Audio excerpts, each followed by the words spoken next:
Ferdinand I of the Two Sicilies reigned from 1816 to 1825, but his rule began earlier under different titles, as Ferdinand IV of Naples and Ferdinand III of Sicily, starting in 1759. His reign lasted over 65 years, one of the longest in European history.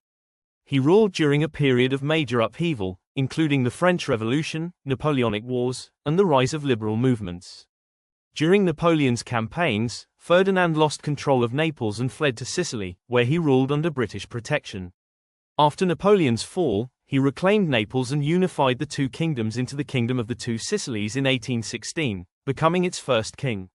Ferdinand was a conservative monarch who resisted liberal reforms, often using force to suppress uprisings. His reign helped shape southern Italy but also left a legacy of repression and resistance that fueled future revolutions. Johann II of Liechtenstein reigned from 1858 to 1929, for an extraordinary 70 years and 91 days, making him one of the longest reigning monarchs in history. Nicknamed Johann the Good, he was known for his modesty, intelligence, and deep interest in the arts and sciences. Although he rarely visited Liechtenstein in person, his reign saw major modernization of the country, including education reforms, a new constitution, 1862, and the development of infrastructure. He also ended the country's military obligations and shifted Liechtenstein toward neutrality, which shaped its future peaceful status. His careful governance and patronage of culture and science left a lasting positive impact on the small principality. Queen Elizabeth II reigned from 1952 to 2022, for 70 years and 214 days, making her the longest reigning monarch in British history. Her reign spanned a period of immense change, from the post-World War II era to the 21st century. She oversaw the decolonization of Africa and the Caribbean, the transition of the British Empire into the Commonwealth, and major cultural, political, and technological shifts in the UK and the world. Elizabeth was known for her steadfast sense of duty, stability, and dedication to service. Despite personal and national challenges, including family controversies and changing public attitudes toward the monarchy, she remained a widely respected and unifying figure. Kainich Janab, Pakal I, also known as Pakal the Great, ruled the Maya city of Palenque from 615 to 683 AD, for 68 years, one of the longest reigns in ancient history. He became king at just 12 years old and led Palenque during its golden age, overseeing a period of architectural, artistic, and political brilliance. Under his rule, Palenque became a powerful and sophisticated city-state. Pakal commissioned magnificent temples, including the Temple of the Inscriptions, which became his tomb. His sarcophagus and richly carved tomb have provided major insights into Maya civilization. Pakal is remembered as one of the greatest Maya rulers for his long, prosperous reign and enduring legacy. Basil II, Byzantine emperor from 976 to 1025, ruled for nearly 50 years, marking one of the most powerful and stable periods in the empire's medieval history. Known as Basil the Bulgar Slayer, his reign was defined by military conquest, administrative reform, and the restoration of imperial strength. Basil II was born in 958 as the son of Emperor Romanos II. After his father's death, the empire was ruled by powerful regents, including Basil Lecapenos and generals like Nikephoros II Phocas and John I Tzimiskes. Basil was crowned co-emperor in 960 but only began exercising true authority after 976, following the death of Tzimiskes. Early in his reign, Basil faced internal rebellions by powerful military aristocrats, particularly Bardas Skleros and Bardas Phocas. With the help of the Rus, notably Vladimir of Kiev, whom he rewarded by arranging the Christianization of Kievan Rus, Basil crushed these uprisings and consolidated his personal rule. Military campaigns and the Bulgar Slayer war against the Bulgarians. Basil's most famous achievement was his decades-long war against the First Bulgarian Empire. The Bulgarians, under Tsar Samuel, had taken advantage of earlier Byzantine instability. Basil launched relentless campaigns from the 990s onward, gradually reclaiming lost territory. In 1014, Basil achieved a decisive victory at the Battle of Kleidion, where he captured and blinded 14,000 Bulgarian soldiers, leaving every 100th man one-eyed to guide the rest home, an act that earned him his legendary nickname. Tsar Samuel reportedly died from shock shortly after. By 1018, Basil had completely conquered Bulgaria, turning it into a Byzantine province. He expanded Byzantine control in Georgia, Armenia, and Syria, and strengthened the empire's borders through well-organized military governance. Basil reasserted control over rebellious provinces in Italy and resisted Arab pressure in the east.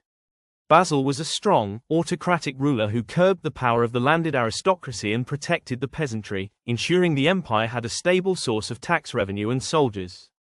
He implemented strict land laws, like enforcing the Allelungion, mutual guarantee, system, forcing landowners to pay taxes on behalf of the poor if needed. Basil was known for his austere lifestyle. He lived modestly and focused heavily on administration and warfare. He maintained a full treasury, which was rare for Byzantine emperors. Though not particularly known for patronizing the arts, Basil upheld the Orthodox Christian faith and used religious policy to strengthen imperial control. He supported the Christianization of the Kievan Rus, establishing a long-lasting religious and political alliance with the Slavic world. Basil II died in 1025, still planning military campaigns. He left behind a secure, wealthy, and territorially expansive empire, at the height of its power. Unfortunately, his successors were weaker and squandered much of his legacy. Louis XIV of France, known as the Sun King, reigned from 1643 to 1715, for 72 years and 110 days, the longest reign of any monarch in European history. His rule marked the height of absolute monarchy in France, and he transformed the country into the dominant European power of the 17th century. His reign was defined by royal absolutism, cultural brilliance, military ambition, and centralized control. Louis became king at just age 4 after the death of his father, Louis XIII. His mother, Anne of Austria, served as regent, with the powerful Cardinal Mazarin acting as chief minister. During his childhood, France was rocked by the Fronde, a series of civil wars led by nobles who resented the growing power of the monarchy. These conflicts deeply affected young Louis and instilled in him a desire to control the nobility and avoid dependency on ministers. When Mazarin died in 1661, Louis surprised the court by declaring that he would rule without a first minister, marking the true beginning of his personal rule.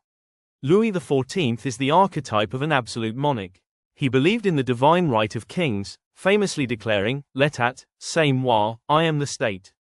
He centralized power by weakening the traditional power of nobles, requiring them to live at the royal court in Versailles, where he could monitor and control them.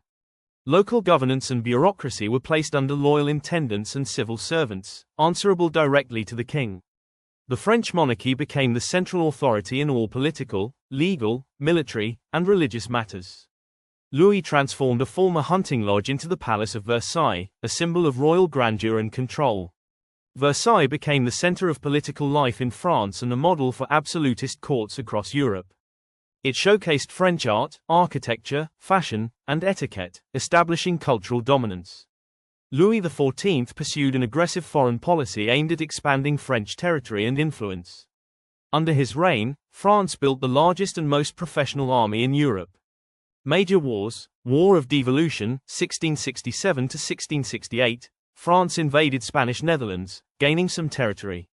Franco-Dutch War, 1672 to 1678, initially successful, but ended in a stalemate. War of the League of Augsburg, 1688 to 1697, a coalition of European powers halted French expansion. War of the Spanish Succession, 1701 to 1714, a long and exhausting conflict over who would inherit the Spanish throne. France emerged weakened economically and militarily, though Louis's grandson, Philip V, was allowed to remain King of Spain, a significant dynastic victory. Of religion and intolerance, Louis was a devout Catholic and believed religious unity was essential for national strength. In 1685, he revoked the Edict of Nantes with the Edict of Fontainebleau, which ended religious tolerance for Protestants, Huguenots. This led to mass persecution and the exodus of thousands of skilled Huguenots, damaging the economy and spreading anti-French sentiment in Europe. Louis XIV's reign saw the golden age of French culture, with the king serving as its greatest patron. Supported artists like Molière, Racine, Lully, and Le Brun. Founded institutions like the Académie Française and Académie Royale de Musique. Promoted classical French art, architecture, Baroque, and literature. His court set the standard for elegance, ceremony, and taste across Europe. Louis XIV died in 1715, just days before his 77th birthday. He outlived most of his heirs, and his great-grandson, Louis XV, succeeded him.